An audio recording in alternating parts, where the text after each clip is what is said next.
Assalamualaikum warahmatullahi wabarakatuh. Perkenalkan, nama saya Vina Faika Izini dengan NIM 5130025018. Setelah ini saya akan menjelaskan mengenai critical appraisal dari jurnal yang sudah saya kerjakan.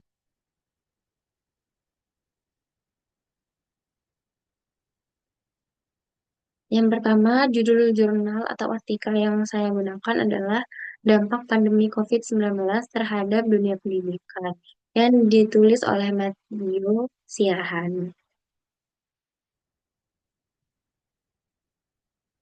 Garis besar dari jurnal ini sendiri adalah jurnal ini mengeksplorasi perubahan drastis dalam sistem pendidikan Indonesia akibat pandemi COVID-19, di mana pembelajaran tatap muka dialihkan sepenuhnya menjadi pembelajaran jarak jauh atau daring untuk memutus rantai penularan virus. Dampaknya terhadap sektor pendidikan ialah perubahan metode pembelajaran. Pendidikan di Indonesia ini dipaksa bertransformasi dari sistem konvensional ke sistem daring secara mendadak. Ada beberapa hambatannya juga. Hambatan utamanya ialah masalah yang muncul meliputi tumpukan tugas yang membuat siswa tertekan, akses sinyal internet yang tidak memadai, serta terbatasnya ruang penyimpanan pada perangkat guru maupun siswa. Pandemi ini juga memaksa guru dan siswa untuk menguasai berbagai platform digital seperti Zoom, Google Classroom, dan juga media sosial sebagai media pembelajaran. Ada sisi positif atau hikmah dari pandemi ini, yaitu akselerasi literasi digital. Guru dan siswa dituntut untuk kreatif. Misalnya, guru untuk mulai memproduksi konten video pembelajaran yang menarik. Setelah itu ada kedekatan keluarga juga. Pembelajaran di rumah memungkinkan orang tua memantau perkembangan anak secara langsung, serta memperkuat ikatan emosional antara anak dan juga orang tua. Untuk pemanfaatan gadget juga dapat diarahkan untuk ke arah yang lebih positif untuk mengakses sumber belajar ketimbang sekadar hiburan saja. Peran stakeholder dalam new normal. Untuk pemerintah disarankan memberikan subsidi pulsa atau paket data bagi pelajar dan juga mengoptimalkan media nasional seperti TVRI sebagai ruang belajar untuk para pelajar di Indonesia. Dosen juga tetap wajib menjalankan tridharma perguruan tinggi seperti mengajar, meneliti, dan juga mengabdi meski dalam keterbatasan fisik. Orang tua berperan sebagai mentor dan juga role model perubahan sikap anak selama berada di rumah. Dan serta dan juga mahasiswa diharapkan tetap disiplin dan mampu mengelola stres meskipun menghadapi kejenuhan dan juga keterbatasan fasilitas. Untuk analisis kritis yang sudah saya kelompokkan, yang pertama adalah kekuatan, yakni relevansi konstekstual. Penulis sangat baik dalam menangkap fenomena kegagapan awal dunia pendidikan Indonesia saat transisi ke era new normal. Untuk perspektif holistiknya, jurnal ini tidak hanya melihat dampak dari sisi siswa saja, tetapi juga menganalisis beban psikologis dan ekonomi yang dialami orang tua serta dosen. Solusi praktisnya, adanya saran konkret mengenai subsidi pulsa menunjukkan bahwa penulis memahami hambatan ekonomi real yang dihadapi masyarakat berpenghasilan menengah ke bawah.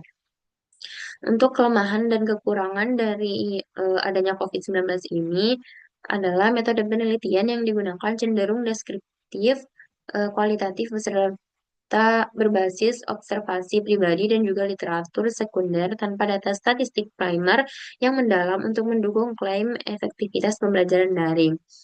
Penulis juga menyebutkan bahwa siswa dapat lebih fokus menggunakan gadget untuk belajar, namun kurang mengeksplorasi tantangan distraksi digital atau kecanduan game yang juga meningkat selama pandemi. Untuk kesenjangan infrastrukturnya, meskipun menyinggung masalah sinyal, tetapi jurnal ini belum memberikan analisis mendalam mengenai nasib daerah yang 3T, yakni terdepan, terluar, dan juga tertinggal yang sama sekali tidak memiliki akses internet. Secara keseluruhan, jurnal ini merupakan dokumen penting yang merekam percepatan revolusi industri 4.0 di bidang pendidikan Indonesia yang terjadi karena terpaksa. Artikel ini berhasil menggambarkan bahwa tantangan pendidikan di masa pandemi bukan sekedar masalah teknologi, melainkan masalah kesiapan mental dan juga kolaborasi antara pemerintah, sekolah, juga keluarga. Untuk topik dan fokusnya, pertanyaan pertama adalah, apakah topik dan fokus artikel sesuai dengan bidang minat dan juga kebutuhan informasi Anda?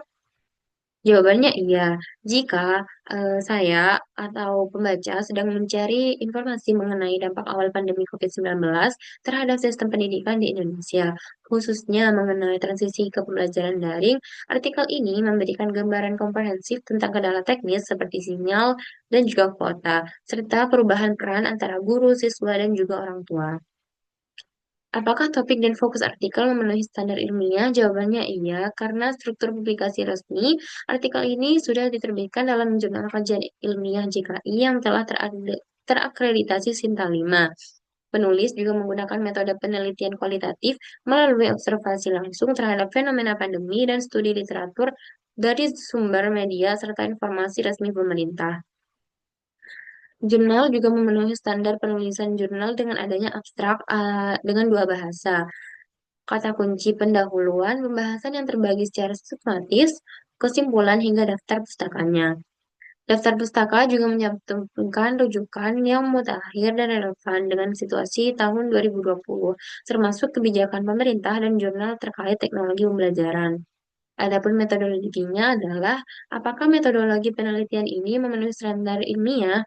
Jawabannya iya, karena penulis secara eksplisit menyatakan menggunakan metode kualitatif yang terdiri dari dua teknik utama, yaitu observasi dan juga studi literatur.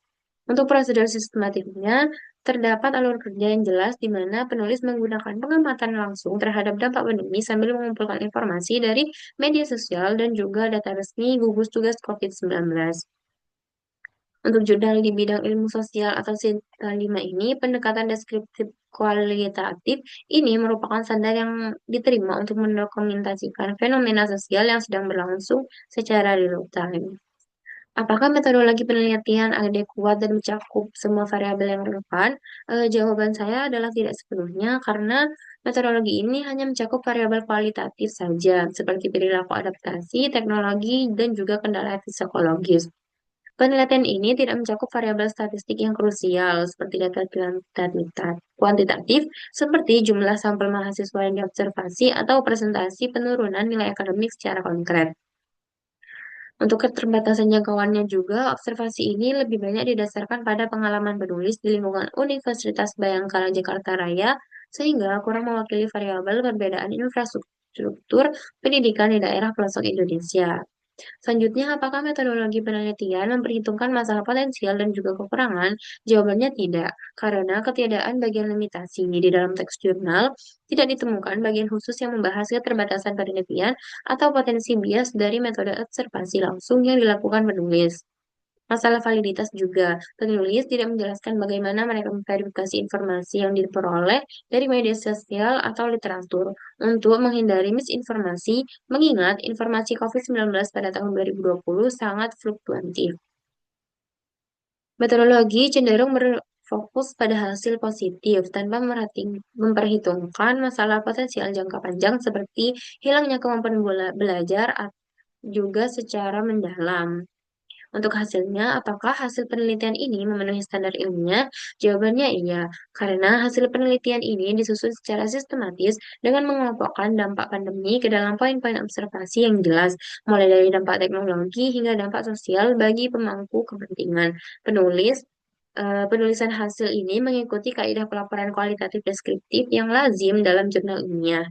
Lalu, apakah hasil penelitian adekuat dan membuat informasi yang relevan dan juga berguna? Jawabannya iya.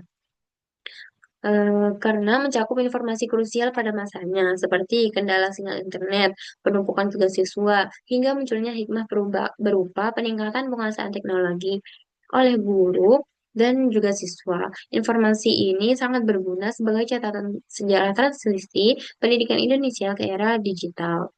Untuk interpretasinya, apakah interpretasi hasil penelitian adekuat dan memenuhi standar ilmiah? Jawabannya iya, karena penulis menginterpretasikan data dengan menggunakan perspektif sosiologi dan juga kebijakan pemerintah.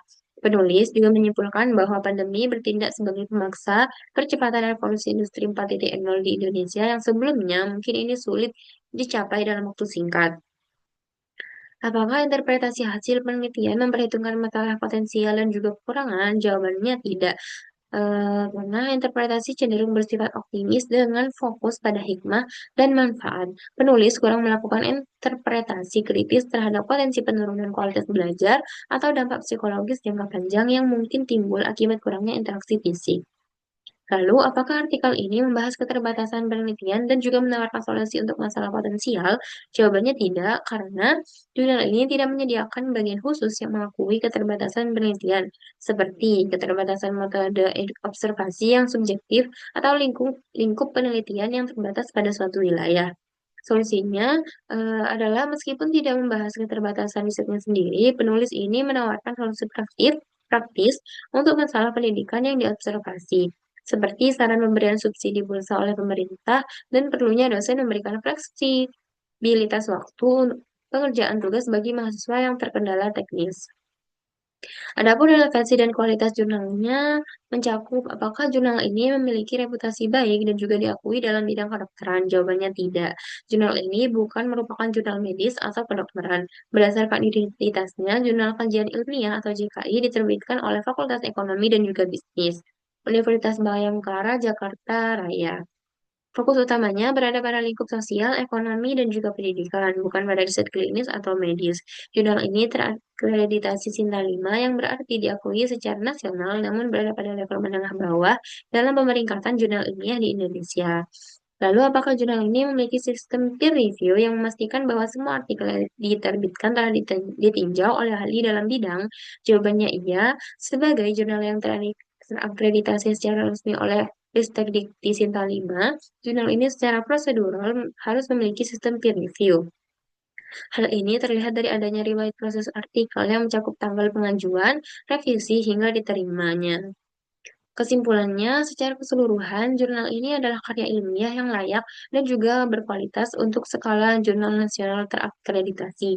Artikel ini sangat berguna sebagai referensi mengenai sejarah transformasi digital pendidikan di Indonesia, namun bukan merupakan rujukan untuk informasi medis atau klinis terkait COVID-19.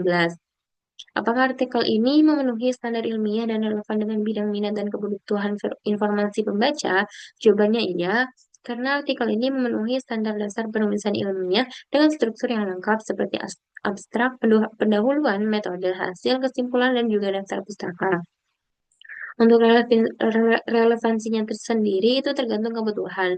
Jika kebutuhannya adalah informasi mengenai kebijakan pendidikan dan dampak sosial pandemi di Indonesia pada tahun 2020, maka artikel ini relevan. Namun jika mencari informasi medis tentang virus COVID-19, artikel ini tidak relevan dengan pembahasannya, hanya menyentuh aspek medis secara umum di bagian pendahuluan saja.